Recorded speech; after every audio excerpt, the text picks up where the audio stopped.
Last January, Canada lost one of its great naturalists when John Livingston died at the age of 82. He was a talented broadcaster who created many programs for CBC Television's The Nature of Things in the 1960s. He was a beloved teacher at York University's Faculty of Environmental Studies. And he was a celebrated writer, winning the 1994 Governor-General's Nonfiction Award for his book, Rogue Primate. Above all, he was a radical and original thinker who probed humanity's estrangement from the natural world. Today we celebrate his memory with a rebroadcast of an Ideas program in which he was featured. It comes from a series by David Cayley called The Age of Ecology, which we presented in June of 1990. The program dealt with a problem that had been raised in the 1940s by the American conservationist Aldo Leopold. If we appeal to economic motives in defense of nature, Leopold wrote, we must sooner or later face the fact that much of nature has no economic value. Leopold's solution was what he called a land ethic, which honors things for their existence, not for their utility. But the problem continues to vex environmental movements. In the Age of Ecology, it was addressed by two thinkers. John Livingston has the second half of this hour. The first belongs to a like-minded colleague, David Ehrenfeld. The program was presented by David Cayley. In the early 1970s, a powerful environmental movement began to take shape in North America. By the end of that decade, it was evident that this movement was far from homogeneous. One of the points of division was the problem Leopold had posed in the 40s, the proper role of human beings in the larger community of life. The problem was implicit in the very word this movement popularized as the sign of its concerns, the word environment. Environment, according to my dictionary, means the aggregate of external circumstances. Unlike nature or world, it's a purely relational term, conferring value on something only in relation to something else. Environment is always, implicitly, our environment. Philosophers like Norway's Arne Næss began to distinguish what he called deep ecology, which sees intrinsic value in nature, from a reformist perspective, which argued only in terms of the environment's instrumental value for human beings. One of the books which introduced this more searching, more philosophical spirit into the North American environmental movement was David Ehrenfeld's The Arrogance of Humanism. Ehrenfeld is a professor of biology at Rutgers University in New Jersey, the editor of a journal called Conservation Biology, and a well-known writer. We spoke in his office at Rutgers about the mood in which he conceived the arrogance of humanism. What originally made me write The Arrogance of Humanism was a paper that I had written for American Scientist called, if I remember correctly, The Conservation of Non-Resources.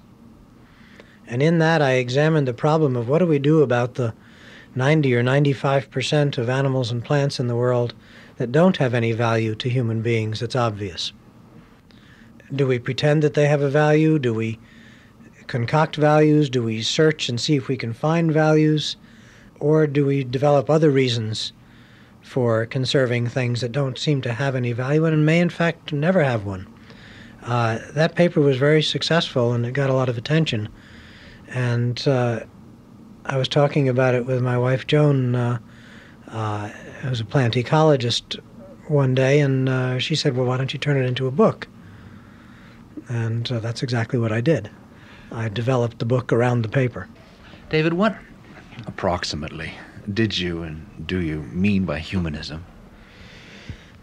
Well, the way I use the word humanism in the book is, it's one of these motherhood words, you know. I mean, it has so many meanings, and some of them are things that you can't possibly argue against or dislike. The definition I used is about the second or third definition you'd find in the dictionary, which is making a religion or the religion of humanity. It's the belief that human control knows no bounds, no limits, that ultimately we are the be-all and end-all on this planet, and We should therefore have faith in our own abilities to arrange things as we see fit. That's the humanism that I was referring to. Can you give an example or examples of what you mean?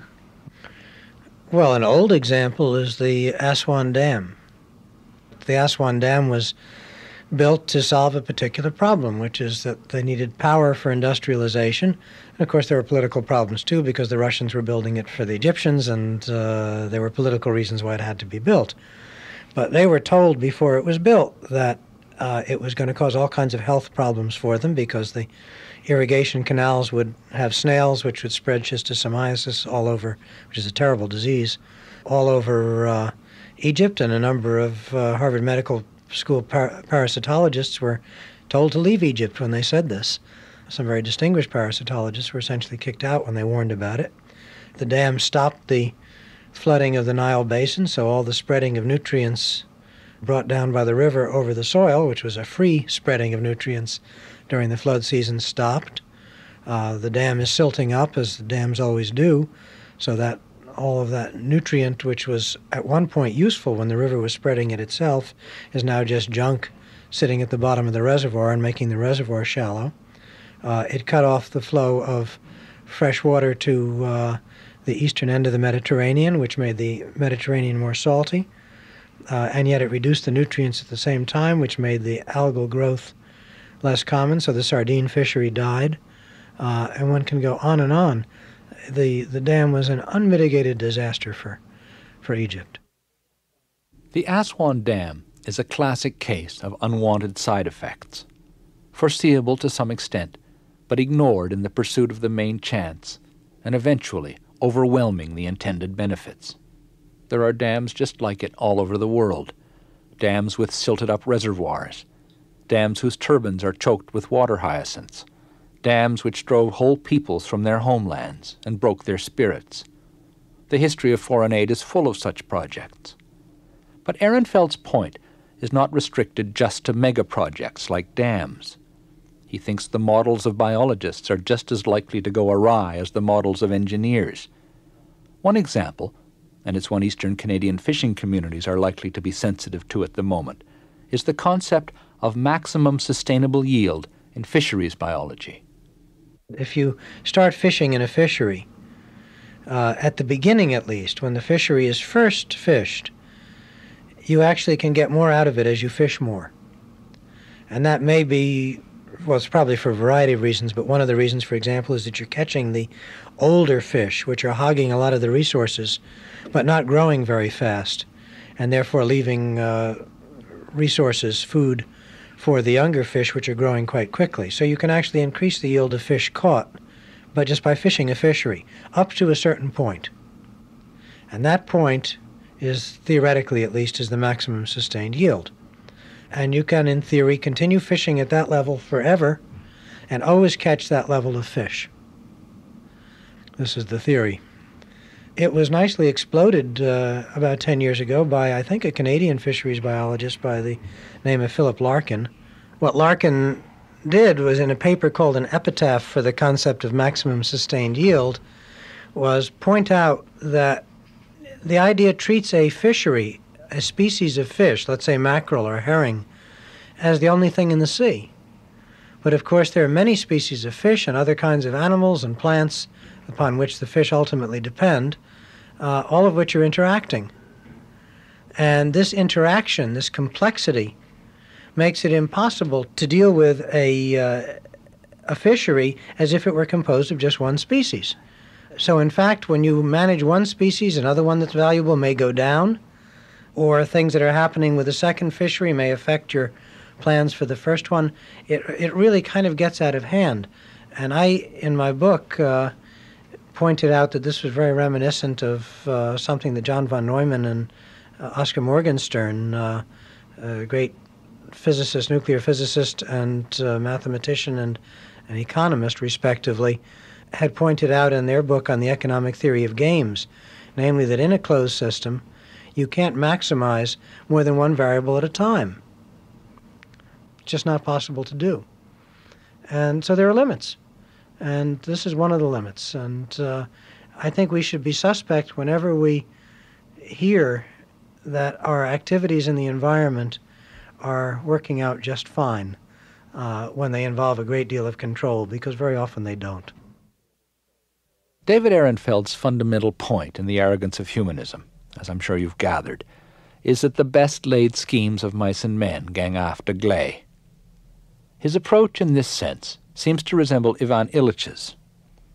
Illich has identified a phenomenon he calls paradoxical counterproductivity, whereby institutions, once they cross a certain threshold of size and intensity, begin to frustrate and subvert the very purposes for which they were established in the first place.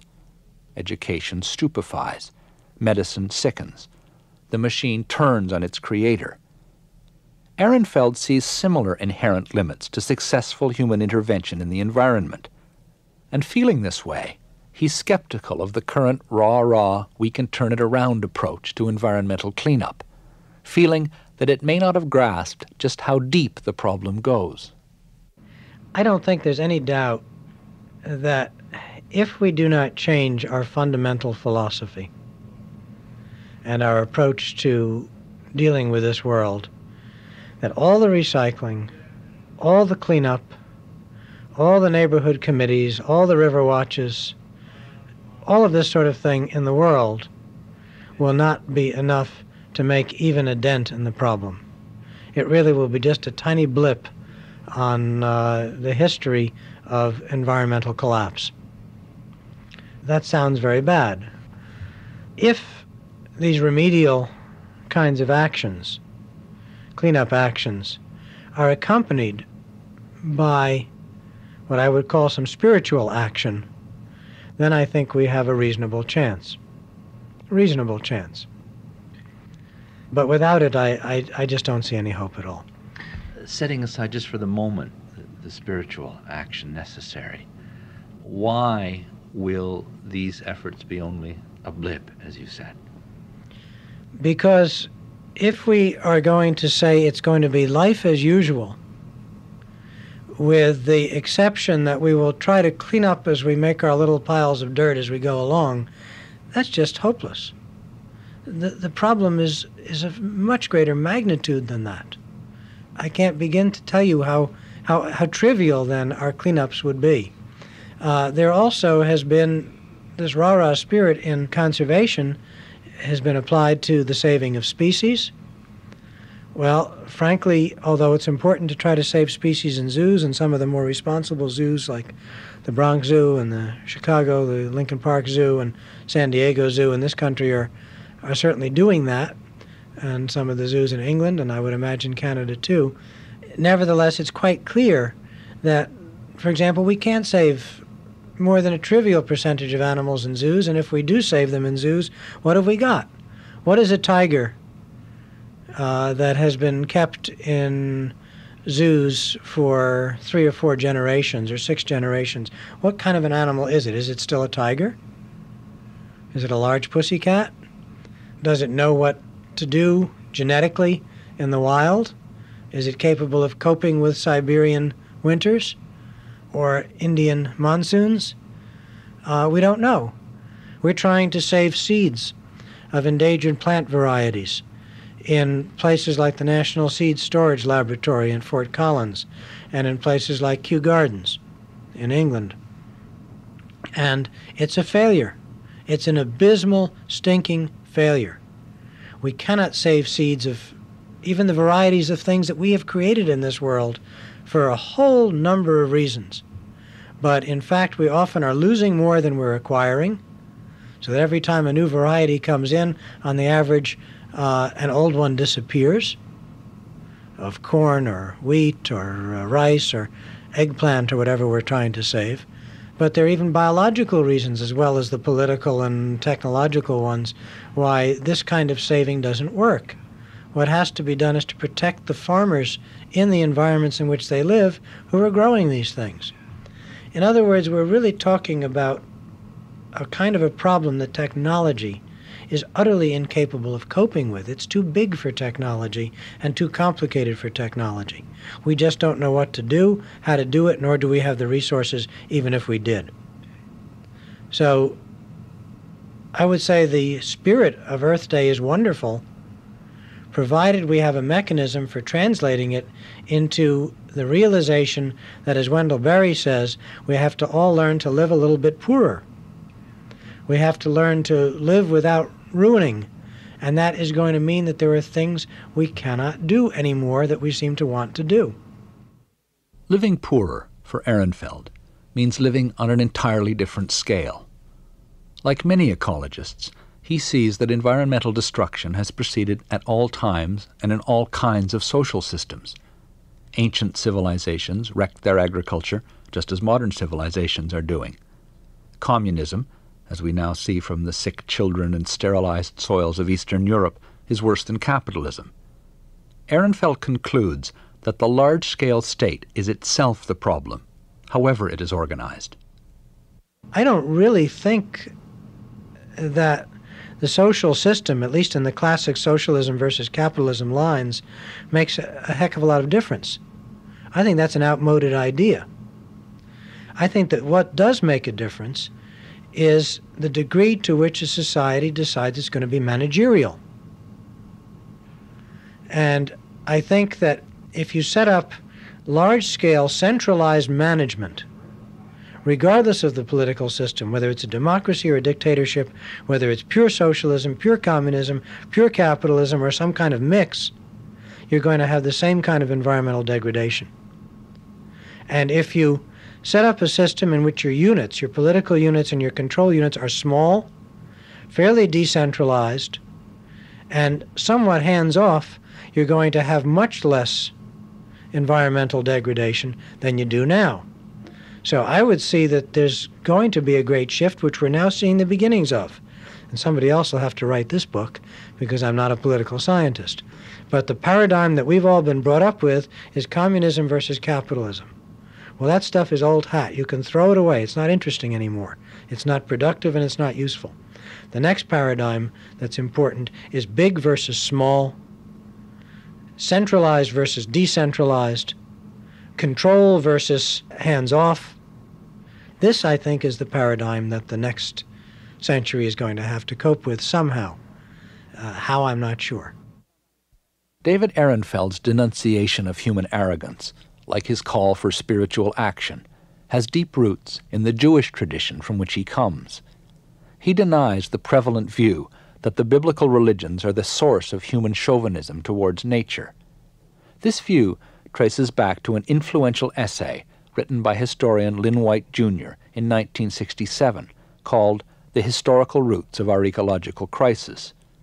White argued in this essay that Christianity in particular had preached man's destiny to dominate and exploit nature.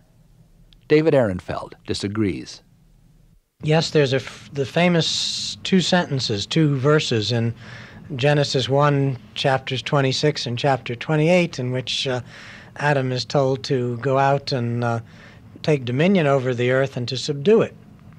And that's pretty terrible sounding, isn't it? And that, according to Lynn White, gave a license to Christians and to Jews, although I think he's less concerned with Jews, gave a license to Christians to go and destroy. Well, this is all very nice sort of in retrospect. But in fact, it was never interpreted. Those verses were never interpreted that way, either by the early Jewish sages or by the Christian church fathers. Nobody interpreted it that way. Let me read to you an extract from Ecclesiastes Rabbah, which is a commentary on the book of Ecclesiastes, which was first redacted in the 8th century. Now, this is 1,200 years ago that it was written down, and is probably older than that. At any rate, the point is that this was not a time when people were worried about the environmental crisis. So let me read that to you. In the hour when the Holy One, blessed be He, created the first man, He took him and let him pass before all of the trees of the Garden of Eden, and said to him, See my works, how fine and excellent they are. Now all that I am going to create for you I have already created. Think about this, and do not corrupt and desolate my world, for if you corrupt it, there will be no one to set it right after you. Now, think of the power and grandeur of this. But these are people who are writing in the 8th century, in the Dark Ages, is what we call them. How in accord is that with the thesis of Lynn White that the early Jews and Christians and modern Jews and Christians have taken a license to destroy from the Bible? Here's another little commentary. This is from the Talmud, the great Jewish commentary on the law. Just a little 4 lines. Our masters taught, man was created on the eve of the Sabbath, and for what reason? So that in case his heart grew proud, one might say to him, even the gnat was in creation before you were there. I mean, isn't that an extraordinary kind of a statement? In the arrogance of humanism, I very carefully, I of course considered this article of Lynn White's in the paperback edition, which is still available, much more than in the original hardcover. And so I put 2 quotes, one to start the book and one to end. And the quote I started the book with was from the book of Job. Is it by your wisdom that the hawk soars and spreads his wings towards the south? Is it at your command that the eagle mounts up and makes his nest on high? Where God is saying to Job, I created this, you didn't. Really, who do you think you are? And then I ended the book with a brief quotation from Isaiah, and this is a modern Jewish translation, and I think a good translation of the Hebrew. It was your skill and your science that led you astray, and you thought to yourself, I am, and there is none but me. That, I think, really sums it up. What I'm talking about when I'm saying that we have to recapture some kind of spiritual dimension in our relationship to the world, and a little bit of humility, too. This raises a question about where our attention should be directed, I think. There's a lot of language about saving the planet and so on, right? Which seems to me it directs attention outwards. And I wonder if that's good, whether we can deal with this without directing attention inwards, without seeing that it's we who are being corrupted and not just the environment as a sort of a colorless, tasteless, odorless out there. Yes, I'm sitting here with a book at my elbow by Wendell Berry, The Unsettling of America. And I think for many of us, Wendell Berry is the first and the last word on the whole subject of where the world is heading and where it ought to be heading. And Berry has always said that conservation begins at home, that environmentalism begins at home. And this, I think, is absolutely critical. One has to put one's own internal house in order, and then go to the community, and then if there's any luxury of time or energy left over, then you go on to wider things. I think some people have to have, in a sense, some of that time and energy left over, because there has to be some spreading of this idea around the world and some communication. But first you start at home, and then it has to extend from oneself. You can't be a hermit and be an environmentalist, just as, for instance, you can't be a hermit and be a practicing Jew. You have to have a community. I'd like to ask you finally about what I'll call environmentalism, for want of a better term, meaning all those persons who are concerned with this. And this is a movement which seems divided in many ways, but which ranges certainly from a managerial perspective at one end, right? An attitude which is confident that sustainable development is possible, that you can have growth and environmental protection, however it's phrased. And at the other end, one has a biocentric perspective, let's say, descending from Leopold's famous saying that we should be only a plain citizen of the biotic community. It seems to me that coming out of your Jewish roots, you take a different view, neither one nor the other. Yeah, let me try to answer your question by describing the Jewish attitude towards work and the Sabbath, which I think is the ultimate, for me at least, the ultimate way of stating this problem. In Judaism, you're supposed to work 6 days, and rest on the seventh. On the seventh day, on the Sabbath, which for us is Saturday, or it actually starts Friday evening at sundown, you are supposed to stop working, and there's 3 things you have to do if you are going to observe the Sabbath correctly. You can't create anything. I mean anything. You can't, if you get an idea for a book, you cannot write it down on a piece of paper. That's very painful for an author, and it happens to me all the time. And I wonder, will I remember this till after sundown on Saturday? And sometimes I do, and sometimes I don't, and I have stopped worrying about it. If you're a gardener, you can't plant a seed. That's a creative act. You can't do it. You also can't destroy anything. That's the second thing you can't do. Again, if you're a gardener, you can't, and you see a weed growing in your garden, you can't pull it up. You can't kill an insect pest. You can't shoot a rabbit or anything of that sort on the Sabbath. The third thing that you're supposed to do is a positive injunction, which is to celebrate the Sabbath and celebrate the fullness of the earth that was given to people to live in, to work in, and to enjoy. So you have this prohibition against creating or destroying, which means you cannot be a manager. You can't be a steward even, in any sense. You've got to leave it alone, and it will continue all by itself. It's a wonderful lesson. You also have to learn how to enjoy it, and that's the other part of the lesson.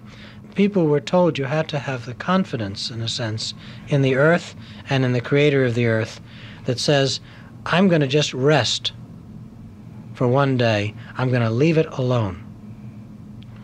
Now, I think that stewardship without the idea of the Sabbath is bound to go wrong.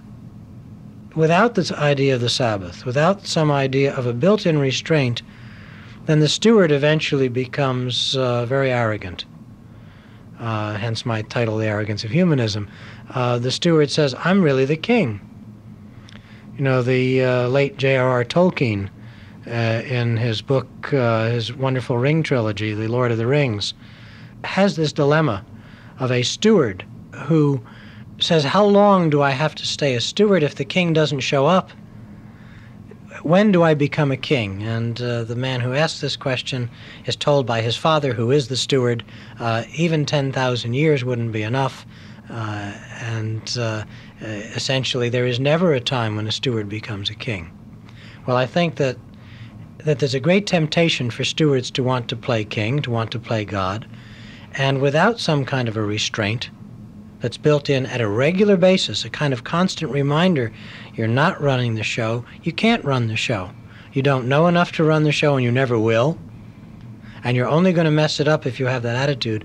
Without that idea, then I think that stewardship is bound to go awry, to go amiss. I think that the idea of the Sabbath for Jews, and perhaps for Christians too, introduces this idea of restraint, which is so essential to keep stewardship on the right track. So I think that stewardship is the only hope, but I think it has to have some kind of restraint built into it. David, thank you so much. You're welcome. You're listening to Ideas on CBC Radio 1 and on Sirius Satellite Radio. Today, we're rebroadcasting a show from June of 1990 called The Age of Ecology. We've resurrected it in honor of John Livingston, who died in January of this year. You'll hear him in the rest of tonight's program. The presenter is David Cayley.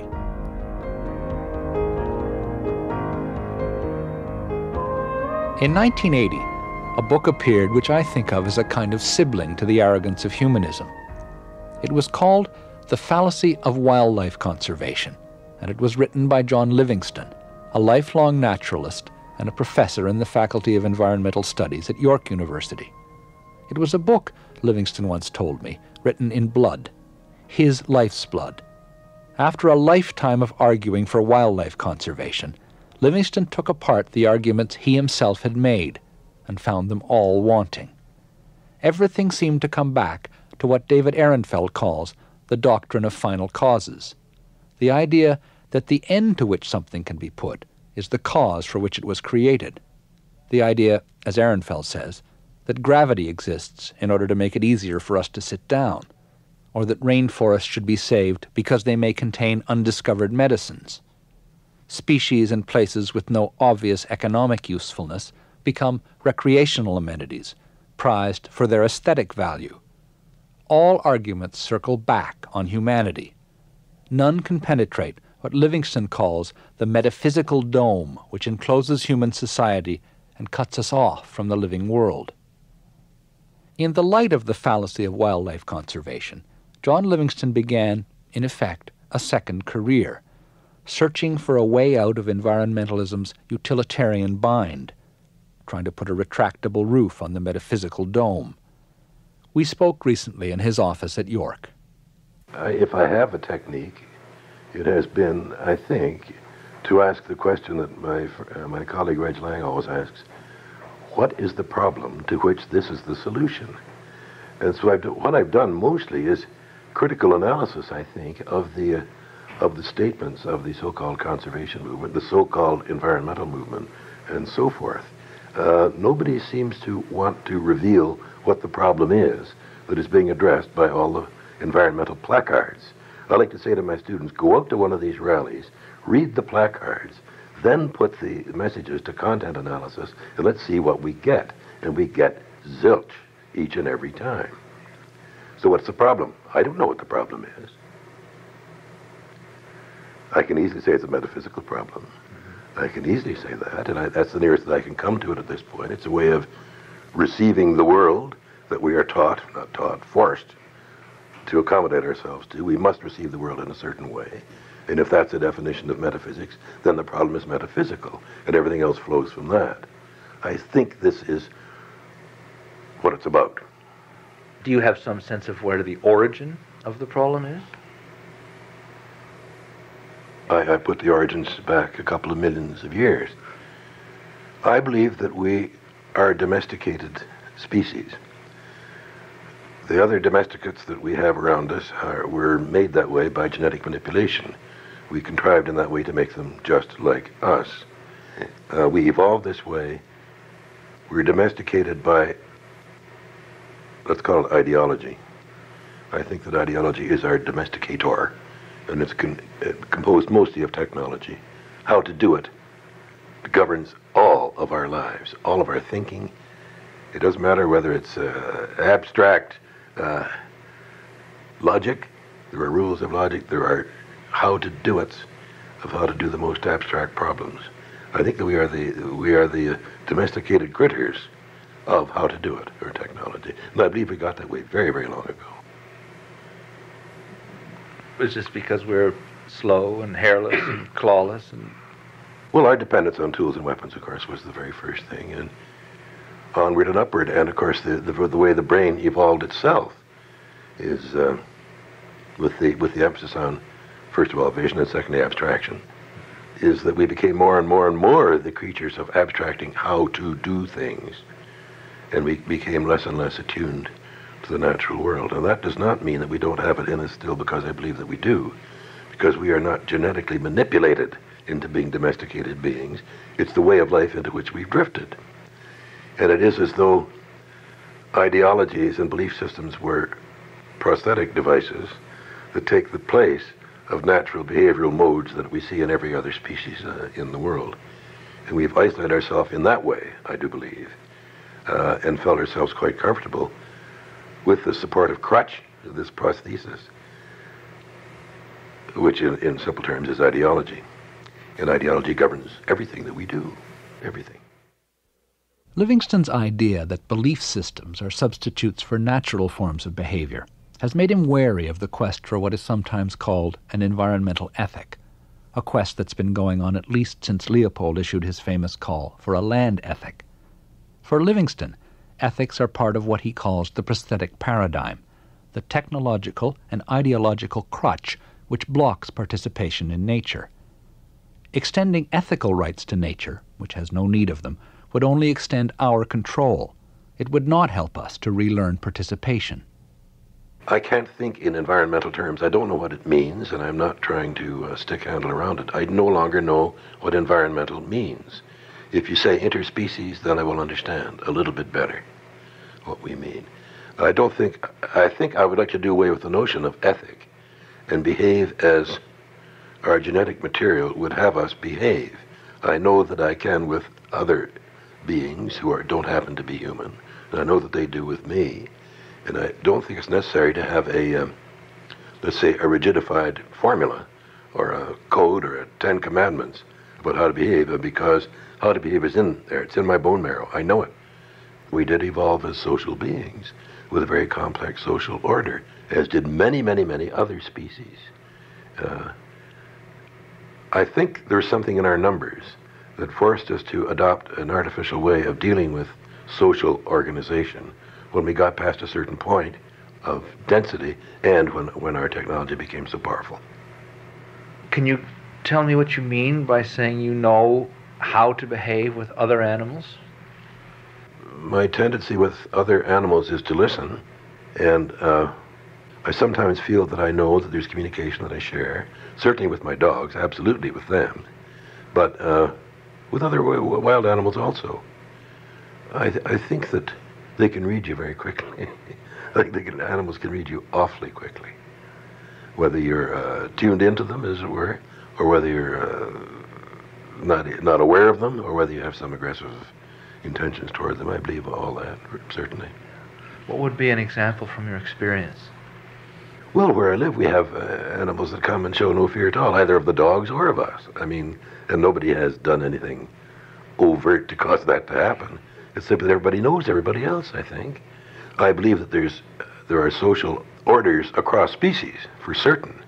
I believe in interspecies social relationships and interspecies communication and so forth. I know this, I think, from just seeing the way animals behave without articulating what they're about to do next.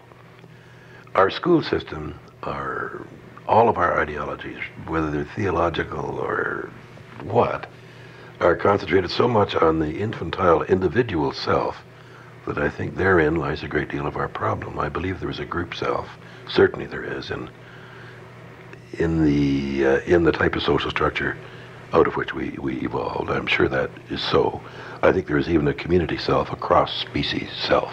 I think a community is aware of itself, and the participants therein are aware of themselves as the community, just as you are aware of yourself as your child. There's no difficulty with that. I have no difficulty with my dogs, because they're large ruffians as big as I am, and it's easier that way. But certainly my wife is me, and certainly the animals outside beyond my dogs are me also. I have no difficulty with that at all. This is what enables natural communities, I mean multi-species communities, to function, is the fact that they have a shared awareness of themselves as community, which we have not lost because it lives in us. But we have deliberately shelved it and filed it away in the interest of the human enterprise, of the consumption of what we call resources and what I call nature. There are many examples of what Livingston calls interspecies social orders. One, which he has cited in his writing, comes from Barry Lopez's book, Of Wolves and Men. Lopez argues that the natural act of predation involves something he calls the conversation of death. The prey, in effect, offers itself, and a mutual decision as to whether the predator will attack seems to take place, as if, Livingston says, there were some ancient interspecies pact arrived at over thousands of years of joint evolution. But there are other, less lethal examples as well. We were under a coral reef one time, and I noticed that my wife and I, we noticed that there was a cleaning station going on, a car wash. Large fishes line up, and they literally line up one tail to nose, and they go through a little place where there are very many small fishes, big as my finger, and these are usually the young of larger species, but they come and pick all the parasites off. They pick off everything that's on the sides of that fish. Fish moves on, the next one moves into place, and they clean him up. And so we just lined up, and there were the little things biting away at us and getting Well, I don't know that I have any parasites, but they were picking at our skin anyway as we went through, and then we moved on, and a big grouper or parrotfish come in behind you and sit there. Really? Yeah, wonderful. Wonderful.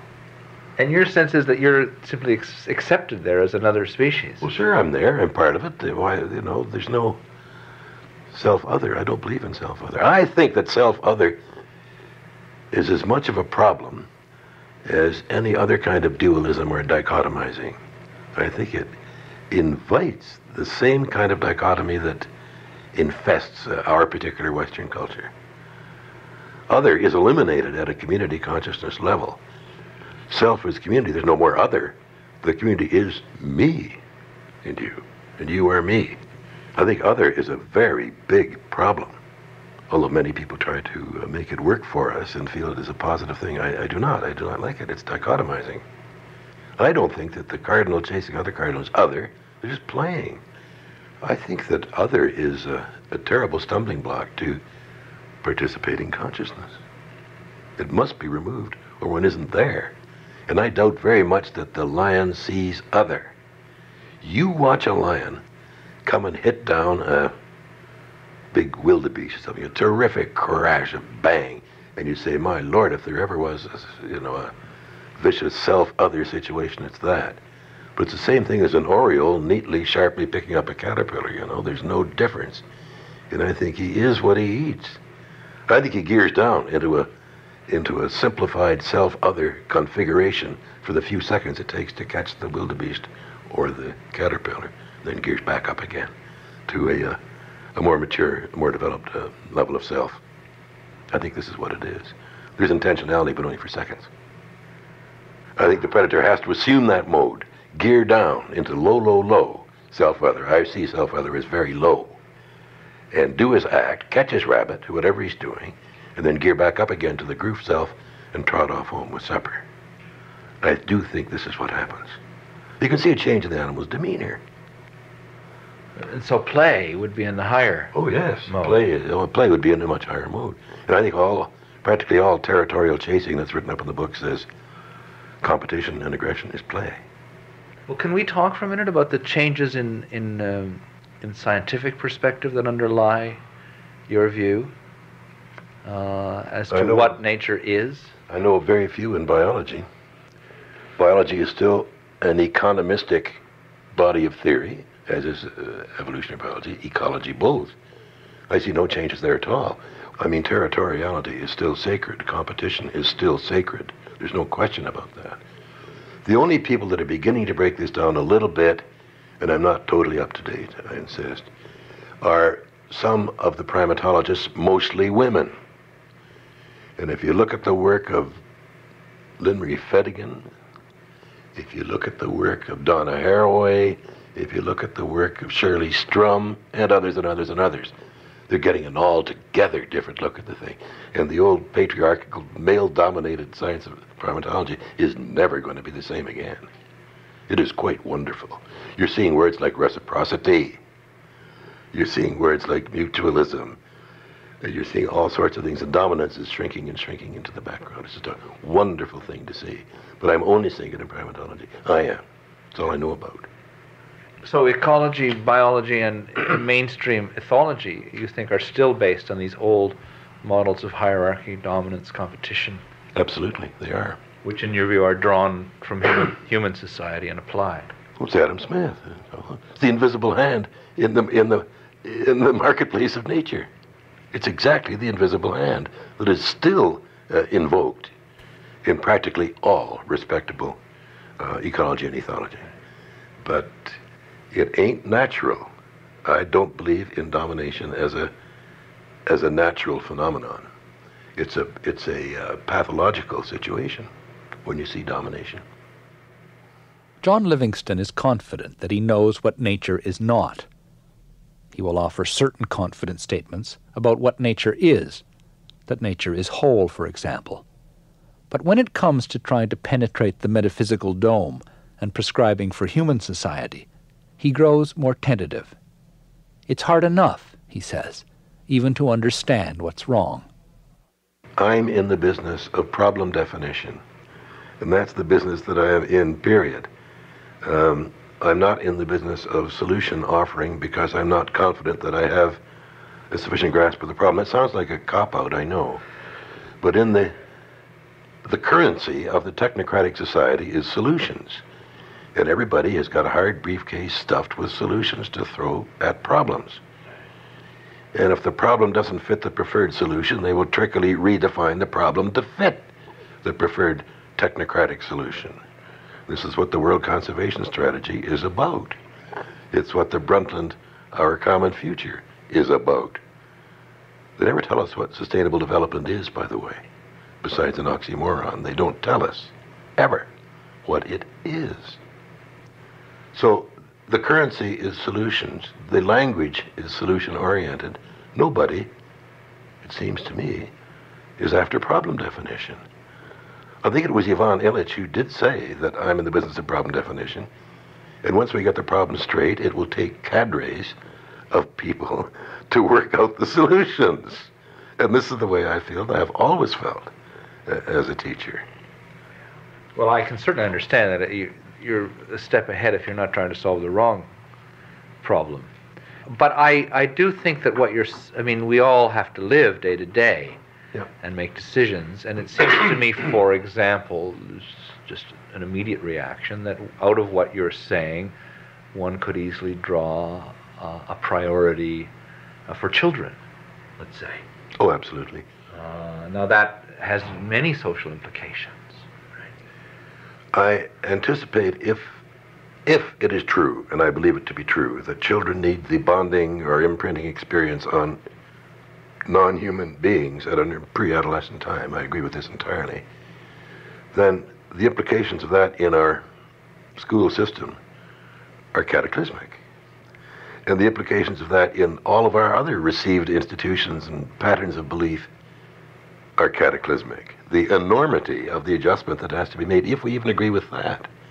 Because, see, urban kids are not just undernourished in the sense of not having enough access to the heterogeneity of nature, because heterogeneity is the magic word. They're not only undernourished and not having that access, they are absolutely malnourished through cultural conditioning. And malnourishment is a hell of a lot worse than undernourishment. And so we are domesticating our little ones in the school system and in the home system and everything else to be good, willing servants under the metaphysical dome, and never giving them the opportunity to experience the multi-species heterogeneity that their being longs for. And we must provide this. Why is heterogeneity the magic word? Because no critter of any kind can fully individuate and mature in the context of, in a monospecific context. It just cannot. It just cannot. It must explore and experience. And my magic word at the moment is experiential nutrition. I believe that our children are undernourished and malnourished experientially because nobody lets them eat the worm. The worm is dirty. It gets its clothes dirty out in the conservation area. We get them in preschool computers, and the computers don't dirty their clothes or muddy their fingers. And so we get them domesticated at an even earlier age than we used to. This is appalling. So what domesticates is the whole range of techniques. The essence of television domesticates. Yeah, the essence of domestication is dependence. And the human being that's the essence of it.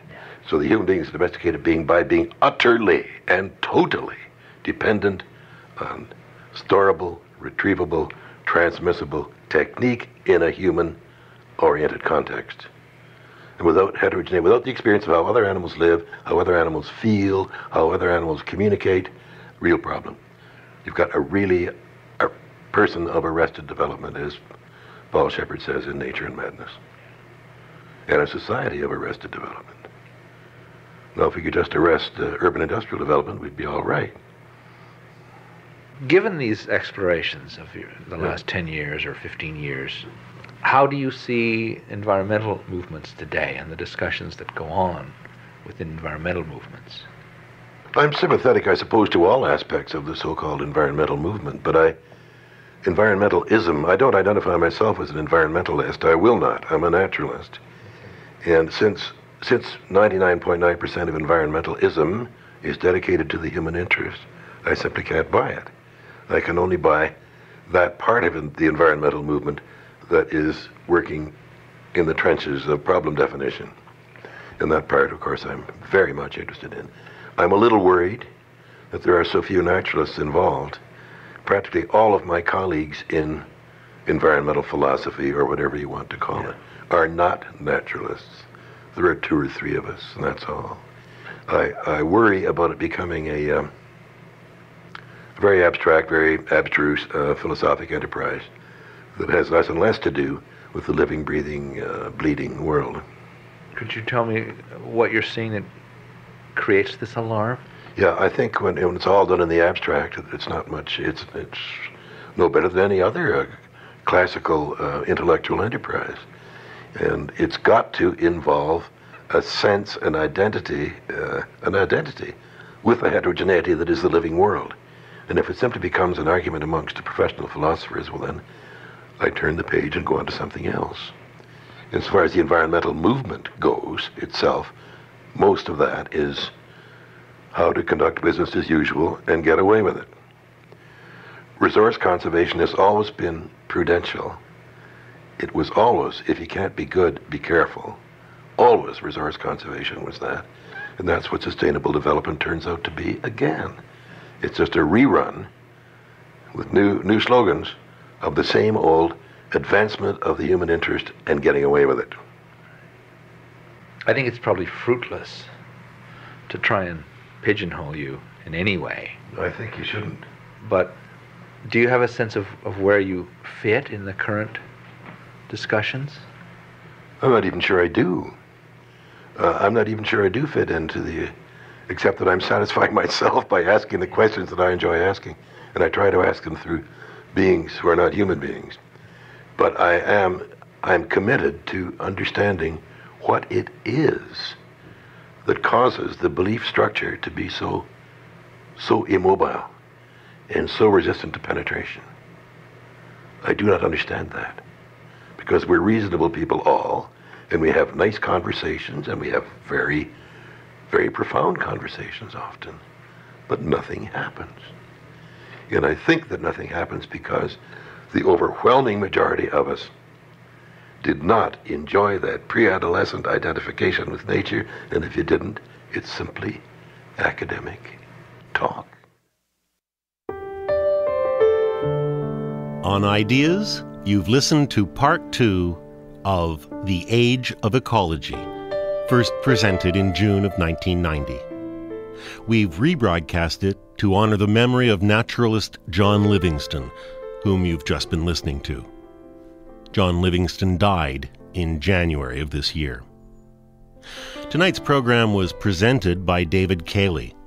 The producer was Jill Eisen, the technician Lauren Tulk, and the production assistants Gail Brownell and Faye McPherson. You can get CD or cassette copies of this 2-hour-long tribute to John Livingston for $26 by telephoning 416-205-7367 and using a credit card.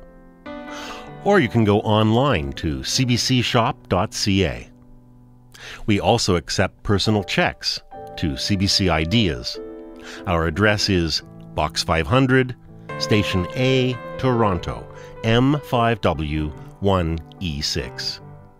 Email is ideas@cbc.ca.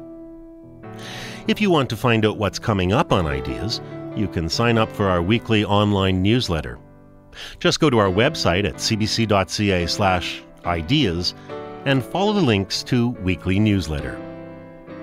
The executive producer of Ideas is Bernie Lucht, and I'm Paul Kennedy. Please stay tuned now to CBC Radio 1 and to Sirius Satellite Radio for the hourly news.